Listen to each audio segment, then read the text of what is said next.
एक बार की बात है, स्वर्गलोक में देवी लक्ष्मी और दरिद्रता के बीच विवाद हो गया। लक्ष्मी जी अपनी कृपा से मनुष्यों को धन, ऐश्वर्य और समृद्धि प्रदान करती थी, जबकि दरिद्रता जहाँ भी जाती वहाँ अभाव, गरीबी और दुख फैल जाता। दोनों यह चर्चा होने लगी कि मनुष्य किसे अधिक पसंद करता है। लक्ष्मी जी ने कहा, मनुष्य मेरा अधिक सम्मान करता है। वह मुझे अपने घर में आमंत्रित करता है और मेरी आराधना करता है। इस पर दरिद्रता हंसकर बोली, नहीं देवी, यह सत्य नहीं है। मनुष्य भले ही आपकी पूजा करे, लेकिन अंत में वह मेरे पास ही आता है। मैं जब किसी के घर जाती हूँ तो वह लाख प्रयत्न करे फिर भी मुझे रोक नहीं पाता। इस तर्क वितर्क को समाप्त करने के लिए दोनों ने पृथ्वी पर जाकर स्वयं देखने का निश्चय किया।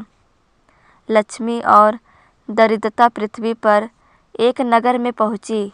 वहां एक व्यापारी का घर सबसे समृद्ध था। लक्ष्मी जी ने पहले उस घर में प्रवेश किया।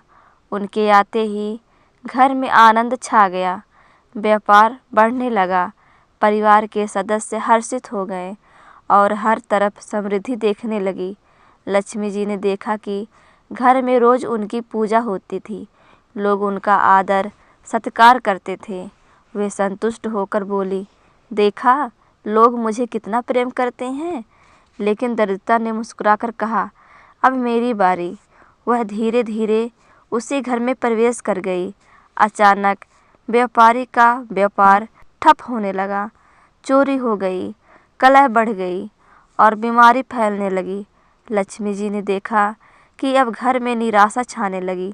उन्होंने दरिद्रता को रोकने की कोशिश की, लेकिन दरिद्रता बोली, मैं जहाँ चाहूँ वहाँ रह सकती हूँ। मनुष्य यदि आलसी हो जाए, बुरी संगत में पड़ जाए या अहंकारी बन जाए तो मैं स्वयं आ जाती हूँ। लक्ष्मी जी ने यह सुनकर सोचा कि केवल पूजा से ही मैं नहीं रह सकती। मनुष्य को भी अपने कर्मों से मेरी कृपा बनाए रखनी होगी। इसके बाद लक्ष्मी और दरिद्रता एक गरीब किसान के घर पहुंची। वहां गरीबी और अभाव का जीवन था। लक्ष्मी जी ने किसान की मेहनत और ईमानदारी को देखा और उसके घर में प्रवेश किया। धीरे धीरे उसकी फसल अच्छी होने लगी। परिवार में खुशी आने लगी और वह समृद्ध होने लगा। लेकिन दरिद्रता ने यह देखकर कहा, मुझे इसे आजमाने दो। वह धीरे धीरे घर में प्रवेश कर गई। अचानक मौसम खराब हो गया। फसल सूखने लगी।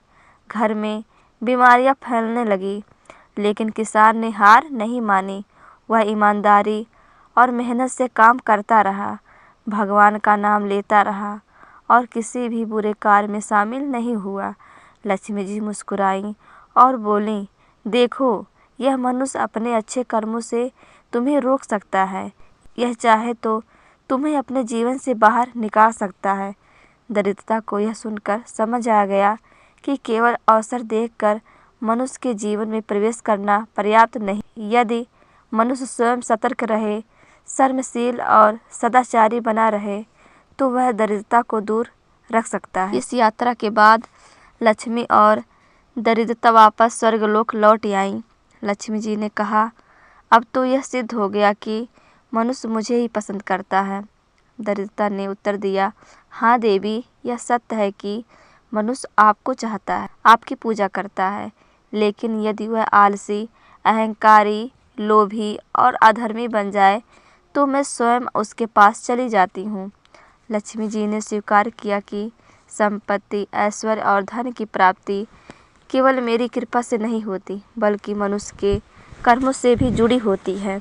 यदि वह मेहनती, ईमानदार और सदाचारी है तो मैं उसके घर अस्थायी रूप से निवास करती हूँ। दरिद्रता ने भी माना कि मनुष्य यदि संयम और सतर्कता रखे तो वह मुझे अपने जीवन से दूर कर सकता है। इस कथा से हमें यह शिक्षा मिलती है कि केवल पूजा पाठ से ही लक्ष्मी जी की कृपा प्राप्त नहीं होती, बल्कि अच्छे कर्म, परिश्रम और ईमानदारी से ही धन और समृद्धि टिकती है। वही आलस्य, लोभ, अहंकार और बुरी संगत दरिद्रता को बुलाती है। यदि हम सही मार्ग पर चले तो हम अपने जीवन में अस्थायी लक्ष्मी को बनाए रख सकते हैं और दरिद्रता को दूर भगा सकते हैं।